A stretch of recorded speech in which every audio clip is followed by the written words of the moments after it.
Hi అండి. Welcome to my channel Bhagyalakshmi పచ్చ. ఎలా ఉన్నారు? బాగున్నారా? నేను కూడా చాలా బాగున్నానండి. వర్షం సినిమాలో త్రిష వర్షం పిలవగానే వచ్చినట్టు రైతులు పిలిచి పిలవతలకే వర్షం వస్తుందండి.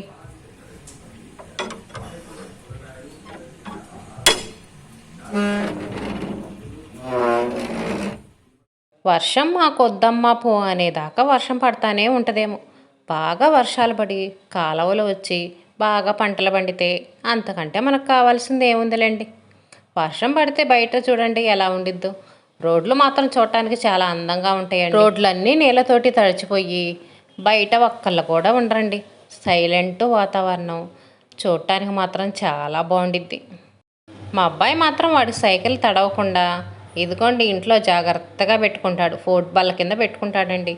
ఫుట్బాల్ కింద వర్షం పడ్డా సరే తడవదు. కాకపోతే పెద్ద వర్షం వచ్చి ఎక్కువ జల్లు కొడితేనే తడిసిద్ది. కానీ మా ఇంట్లో వాళ్ళు ఇంకా నిద్ర లేవలేదండి, నిద్రపోతానే ఉన్నారు. నేను మాత్రం పిల్లలు స్కూల్కి వెళ్ళాలి కదా, వాళ్ళకి టిఫిన్లు లంచ్ బాక్సులు అన్నీ రెడీ చేయాలి కాబట్టి నేను నిద్ర లేచాను. వీళ్ళు మాత్రం ఇంకా నిద్రపోతానే ఉన్నారు. మనకే కాదులేండి, పిల్లలకు కూడా టెన్షనే. ఎంత పెద్ద వర్షం వచ్చినా సరే వాళ్ళు స్కూల్కి వెళ్ళంది తప్పదు. ఒక్కోసారి వాగులు కూడా వస్తాయండి. అలాంటి పరిస్థితుల్లో కూడా వాళ్ళు స్కూల్కి వెళ్ళాల్సి వచ్చింది. మరీ పెద్ద పెద్ద వాగులు వచ్చి ఇంకా స్కూల్కి వెళ్ళని పరిస్థితి అయితే మాత్రం ఇంటి దగ్గర ఉంటారనుకోండి.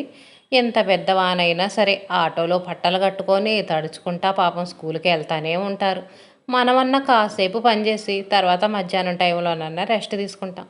పాపం పిల్లలకి అలా కాదు కదండి. వచ్చేటప్పుడు పోయేటప్పుడు వర్షంలో తడుచుకుంటా వస్తారు. ఎంత ఆటోలో వెళ్ళినా సరే జల్లు కొట్టుకుంటా, పుస్తకాలు తడవకుండా, బ్యాగులు తడవకుండా అన్నీ జాగ్రత్తగా పెట్టుకొని జాగ్రత్తగా వెళ్ళాలి. వాళ్ళ టెన్షన్స్ వాళ్ళకుంటాయండి. వంటగదిలో బొద్దింకలు ఎక్కువగా వస్తున్నాయని అన్నం గిన్నె ఇదిగోండి ఈ గదిలో కూలర్ మీద పెట్టాను. బొద్దింకలు వచ్చి మళ్ళీ వాటి మీద వాళ్తూ ఉంటాయని అన్నం గిన్నె పెరుగు గిన్నెలన్నీ ఆ గదిలో పెడుతున్నానండి. ఉదయం పూట మాత్రం ఇంకా వంటగదిలో పెడుతున్నాను. వంట చేయబోయే ముందు కిటికీలన్నీ ఓపెన్ చేసి ఉంచుతానండి. ఈ కిటికీ వంటగదిలో ఉండిద్ది. ఇంకా వంట స్టార్ట్ చేయబోయే ముందు మాత్రం కిటికీలు తలుపులు అన్నీ ఓపెన్ చేసి ఉంచుతానండి. ఇంట్లోకి చక్కగా గాలి వెలుతురు వచ్చిద్ది. వంటగదిలో ఎప్పుడూ తలుపులు కిటికీలు మూసి ఉంచకూడదండి, ఎప్పుడూ ఓపెన్గా ఉండాలి. ఉదయం లేచిన వెంటనే ముందు హాట్ వాటర్ పొయ్యి మీద పెడతానండి. మా ఆయన ముందు నిద్ర లేస్తే ఆయన వేడి చేసుకొని హాట్ వాటర్ తాగుతాడు. మేము తాగినా తాగకపోయినా సరే మా ఆయన మాత్రం తప్పనిసరిగా ప్రతిరోజు 1 లీటర్ వాటర్ తాగుతాడండి. నేనైతే మాత్రం అన్ని వాటర్ తాగలేను, 1/2 లీటర్ వాటర్ తాగుతాను. మా అబ్బాయి అయితే వాడిని బతిమలాడితేనో తిడితేనో కొంచెం తాగుతాడండి. ఒక అరషోడు నీళ్ళు కూడా తాగడు, ఒక గిద్ద నీళ్ళు తాగుతాడు. అది మా గోల భరించలేక తాగుతాడు. మా ఆయన మాత్రం పర్ఫెక్ట్గా ప్రతిరోజు డైలీ లీటర్ నీళ్ళు తాగాల్సిందే. లీటర్ నీళ్ళు కూడా ఒక్క 5 నిమిషాల్లో గట్ట గట్ట తాగేస్తాడండి. నేనైతే మాత్రం ఒక 10 నిమిషాలు పావు గంట ప్రశాంతంగా కూర్చొని తాగుతాను. ఒక పొయ్యి మీద అన్నం పెట్టేశానండి. అన్నం ఉడుకుతుంది, వేడి నీళ్ళు పెట్టాను, నీళ్ళు కూడా కాగినవి పక్కన పెట్టేశాను. ఇంకా టిఫిన్గా ఇప్పుడు పునుగులు చేస్తున్నాను. నిన్నటి ఇడ్లీ పిండి కొంచెం మిగిలిందండి, ఇంకా ఆ పిండి ఈరోజు పునుగులు వేస్తున్నాను. టిఫిన్ పని అనేది కొంచెం ఎక్కువగా కష్టంగా ఉంది, పని లేట్ అయ్యిద్ది అనుకున్నప్పుడు కూర పని అనేది నేను సింపుల్గా చేస్తానండి. ఈరోజు కూర ఎగ్ చేద్దాం అనుకుంటున్నాను. ఎగ్ అయితే సింపుల్గా అయిపోయింది కదండి. తర్వాత మాకైతే పిల్లలు స్కూల్కి వెళ్ళిన తర్వాత నిదానంగా చేసుకోవచ్చు. నేను ఈ విధంగా పని ప్లాన్ చేసుకుంటాను. టిఫిన్ కొంచెం కష్టంగా ఉంటే కూర అనేది సింపుల్గా అయిపోయేటట్టు చేసుకుంటాను. ఇడ్లీ పిండిలో కొంచెం గోధుమ పిండి కలిపి గోధుమ పిండి జల్లిచ్చానండి. పురుగులు కానీ ఏమన్నా ఉంటాయేమోనని. పిండి నేను ఫ్రిడ్జ్లో పెట్టే ఉంచుతాను. అయినా ఎందుకైనా మంచిదిలే, జల్లిస్తే బాగుంటుందిలే అని జల్లిచ్చే వేశానండి. ఇంక ఇందులో ఉల్లిపాయలు కొంచెం జీలకర్ర కరివేపాకు వేసి పునుగుల్లాగా వేస్తున్నాను. పిండి అనేది కొంచెం లూజ్గానే ఉండాలండి. పిండి గట్టిగా కలిపామనుకోండి పునుగులు లోపల పిండి పిండిగా శుద్ధల్లాగా ఉంటాయి. అందుకని పిండి కొంచెం లూజ్గా కలుపుకున్నాం అనుకోండి లోపల పిండి లేకుండా బాగా క్రిస్పీగా కరకరలాడుతూ ఉంటాయి. కాకపోతే కొంచెం ఆయిల్ పిలుస్తాయి. అందుకని మరీ లూజ్గా కాకుండా మరీ గట్టిగా కాకుండా పిండి మీడియంగా కలుపుకోవాలి. అప్పుడే పునుగులు టేస్ట్గా ఉంటాయి. ఇడ్లీ పిండి క్వాంటిటీ చాలా తక్కువగా ఉందండి, ఎక్కువ గోధుమ పిండే వేసాను. పునుగులు అనేవి చాలా మంచిగా పర్ఫెక్ట్గా రావాలంటే ఇడ్లీ పిండి ఎక్కువ, అందులో కొంచెం గోధుమ పిండి కానీ మైదా పిండి కానీ కలుపుకుంటే పునుగులు చాలా బాగుంటాయి. కాకపోతే ఇంట్లో మనం ఉదయం పూట మనమే కదా తినేది అన్నట్టుగా నేను ఈ విధంగా చేస్తూ ఉంటాను. పునుగులు పొయ్యి మీదేసి ఇవి కాలేలోపు ఇంకా చట్నీ చేసుకుంటానండి. చట్నీ పల్లీ చట్నీ చేస్తున్నా. పునుగులు చేసినప్పుడు చట్నీ లేకపోతే పిల్లలు అస్సలు ఊరుకోరు.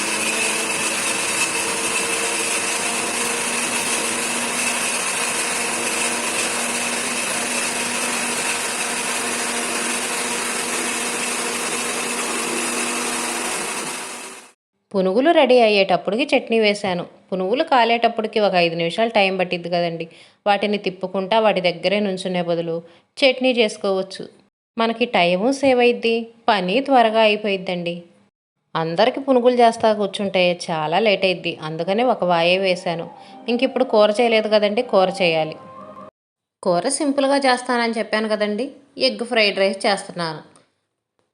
ఇందులో ఉల్లిపాయలు కానీ ఏమీ లేదండి. కొంచెం ఆయిల్ వేసాను, ఉప్పు దినుసులు వేసాను. అవి వేగిన తర్వాత ఒక గుడ్డు కొట్టేసి అందులో కొంచెం ఉప్పు పసుపు వేసి వేయించి తర్వాత ఇదిగోండి ఇంకా రైస్ వేస్తున్నాను. ఇందులో కొంచెం ధనియాల పొడి, 2 వెల్లుల్లి రెబ్బలు దంచి వేసుకున్నాం అనుకోండి, టేస్ట్ చాలా బాగుండిద్ది. అన్నానికి సరిపడా కొంచెం ఉప్పు కారం వేసుకొని ఒక్క నిమిషం మగ్గనిస్తే చాలండి. మనకు ఫ్రైడ్ రైస్ అనేది 2 నిమిషాల్లో రెడీ అయిపోయిద్ది. వేడన్నమే కాబట్టి ఎక్కువసేపు వేడి చేయాల్సిన అవసరం కూడా ఉండదు. కారం వేయకుండా ఒక పచ్చిమిర్చి కట్ చేసి వేసామనుకోండి, కలర్ చూడటానికి చాలా బాగుండిద్ది. టేస్ట్ కూడా బాగుండిద్దండి. పిల్లలకి కారం అనేది ఎక్కువ కాకుండా పర్ఫెక్ట్గా సరిపోయిద్ది. నేనైతే కారమే వేస్తున్నాను. కొంచెం నార్మల్ రైస్ కూడా ఉంచానండి, పెరుగన్నం పెట్టొచ్చులే అని. ఇంకా పిల్లలకి క్యారేజీ బ్యాగ్ సర్దేసి వాటర్ బాటిల్కి నీళ్లు పోస్తున్నాను. ఉదయం పూట వేడి చేసిన నీళ్ళు ఉండే కదండి, ఆ నీళ్లు పోస్తున్నాను. వర్షాకాలంలో కాచి చల్లార్చిన నీళ్లు తాగితే చాలా మంచిదండి. మేము ఎలాగో ఉదయం పూట హాట్ వాటర్ తాగుతాము. ఆ నీళ్లు చాలా మిగులుతాయండి. ఇంకా ఆ నీళ్లు ఇదిగోండి మా వాడికి వాటర్ బాటిల్కి పోస్తాను. వాడికి పోసేటప్పటికి నీళ్లు చల్లారిపోతాయండి. వేడి నీళ్ళు అని కూడా ఉండదు. ఫస్ట్‌లో పోసినప్పుడు వాటర్ వద్దని గొడవ చేశాడు కానీ, తర్వాత నుంచి ఇంక వాడికి కూడా అలవాటయిపోయిందండి. పిల్లలు స్కూల్‌కెళ్ళిన తర్వాత హాట్ వాటర్ తాగుతా కూర్చున్నానండి. అంతలోగా మా అక్క వాళ్ళు ఫోన్ చేశారు. వాళ్ళతో ఫోన్‌లో మాట్లాడేటప్పటికి 20 నిమిషాలు టైం గడిచిపోయింది. తర్వాత నేను మా అన్నయ్య వాళ్ళకి ఫోన్ చేసి మాట్లాడాను. వాళ్ళతో కూడా ఒక పావుగంట మాట్లాడాను. తర్వాత అమ్మ వాళ్ళు ఫోన్ చేశారు. వాళ్ళతో కూడా ఒక పావుగంట, 20 నిమిషాలు మాట్లాడాను. ఇంక ఈ మాట్లాడటంతోనే టైం అంతా అయిపోయిందండి. వర్షం పడ్డది కదండి, అందరూ ఖాళీగా ఇంటి దగ్గర ఉంటారు కదా, అందుకని ఇంక ఉదయం పూట ఫోన్ చేసి మాట్లాడుతూ ఉంటాము. అంటే ప్రతిరోజు ఏం ఫోన్ చేయమండి, ఎప్పుడో వారానికి 10 రోజులకు ఒకసారి ఫోన్ చేసి మాట్లాడతాను. ఎప్పుడో ఒకసారే కదా ఫోన్ చేసేది, అందుకని ఫోన్ చేసినప్పుడు కొంచెం సేపు ఎక్కువసేపే మాట్లాడతాము. ఇంకా ఫోన్ మాట్లాడి నేను టిఫిన్ తినేటప్పటికి చాలా టైం అయిందండి, 10 అయింది టైం. ఇప్పుడు 10 అంట్లు కడుగుతున్నాను. బయట కూడా వర్షం పడుతుంది కదా, అంట్లు కడగటానికి కూడా కొంచెం ఇబ్బందిగానే ఉంది. ఇప్పుడైతే వర్షం కూడా తగ్గిందండి, ఒక్కొక్క చుక్క పడుతుంది అంతే. వర్షం పడేటప్పుడు కొంచెం అంట్లు కడుక్కోవడానికి, బట్టలు ఉతుక్కోవడానికి ఇబ్బందిగా ఉండిద్దండి. బయట వర్షంలోనే అంట్లు కడగాల్సి వచ్చింది. ఇంకా ఫుట్బాల్ ఉండటం వల్ల ఫుట్బాల్ కింద కూర్చొని అంట్లు కడుగుతున్నాను. ఈ ఫుట్బాల్ కూడా లేదనుకోండి, ఇంకా అంట్లు కడగాలంటే మాత్రం చాలా ఇబ్బందిగా ఉండిద్ది. పనులనేవి ఒకదాని తర్వాత ఒకటి చేస్తేనేనండి. ఏదన్నా వేరే పనిలో పడి ఇంకా ఈ పని అశ్రద్ధ చేసామనుకోండి, పనులన్నీ ఇంతే ఆగిపోతూ ఉంటాయి. నైటు అన్నం తిన్న అంట్లు, ఉదయం పూట టిఫిన్ చేసిన అంట్లు, అన్నీ అంట్లుండేయండి.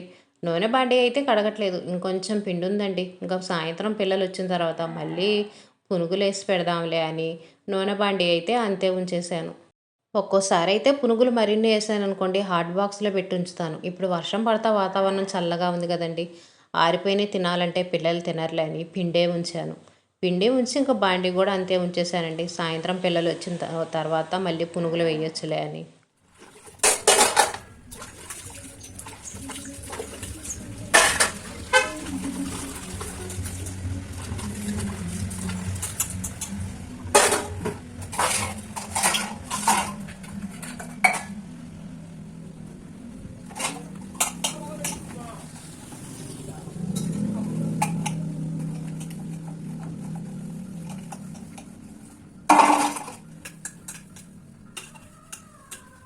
అంట్లన్నీ రుద్దేసి ఇంకా అంట్లు స్టాండ్ మొత్తం పక్కన పెట్టేశానండి. ఇప్పుడు అంట్లు కడిగినప్పుడు మెతుకులు అవన్నీ పడతాయి కదండి, ఇంకా అవన్నీ ఇదిగోండి వాటర్తో కొట్టేసి ఇప్పుడు బట్టలు ఉతకాలి. ఎంత పెద్ద వర్షం పడుతున్నా సరే బట్టలు ఉతకటం మాత్రం ఆపనండి. ఉతికేసి ఇంకా బయట గొంతుల్లో వరండాల్లో తీగలున్నాయి, అక్కడ పడేస్తాను. ఇంకా అవే ఆరిపోతాయిలే అని. పిల్లల స్కూల్ డ్రెస్సులకు మాత్రం మురికి మామూలుగా ఉండదండి. వాటిని బ్రష్లు కొట్టి కొట్టి రుద్ది రుద్దల్లా ఉతకాలి. జేబుల్లో ఏం పెట్టుకుంటారో ఏమో కానీ జేబుల నిండా మరకలు మరకలు ఉంటాయండి. పొలం వెళ్ళొచ్చిన వాళ్ళ బట్టల కంటే కూడా స్కూల్కి వెళ్ళొచ్చిన పిల్లల బట్టలే ఎక్కువ మురిగ్గా ఉంటాయి.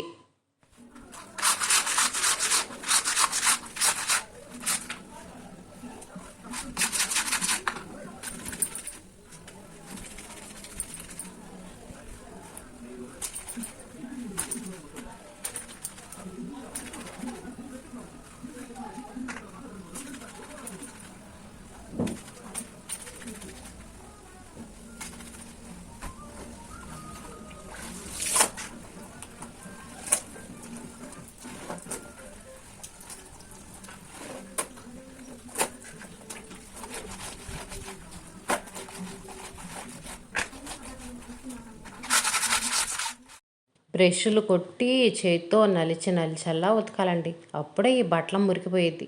లేదనుకోండి మురికి అనేది అసలు పోనే పోదు. ఈ ఫ్యాంట్లకు కూడా ఎంత మురికి ఉండిద్దండి. ఫ్యాంట్లు కింద వైపునైతే మురికి అసలు అట్టలు కట్టి ఉండిద్ది. వాటికి బ్రష్ కొట్టి నలిచి ఉతికితేనే అప్పుడు మురికిపోయేది. ఇంటి దగ్గర ఉండి మట్టిలో ఆడుకున్నప్పుడు కూడా అంత మురికి ఉండదండి. స్కూలుకు పోతేనే ఎందుకోనో మురికి ఎక్కువగా ఉంటుంది పిల్లల బట్టలకి. చెమట పోసి కాలర్కైతే ఎక్కువ మురికి ఉండిద్ది. వర్షం పడేటప్పుడు మాత్రం ఇల్లు తుడిచే పనులు మాత్రం పెట్టుకోనండి. అసలే వర్షం పడతా అంతా చల్లగా ఉంది, బండ్లన్నీ కూలింగ్గా ఉన్నాయి. మళ్ళీ అవి తుడిచామనుకోండి ఇంకా కూలింగ్ ఎక్కువైతే తడి తడిగా మరకలు మరకలుగా ఉంటాయండి. అందుకని వర్షం పడేటప్పుడు మాత్రం ఇల్లు తుడవను. ఇదేనండి ఈరోజు వీడియో.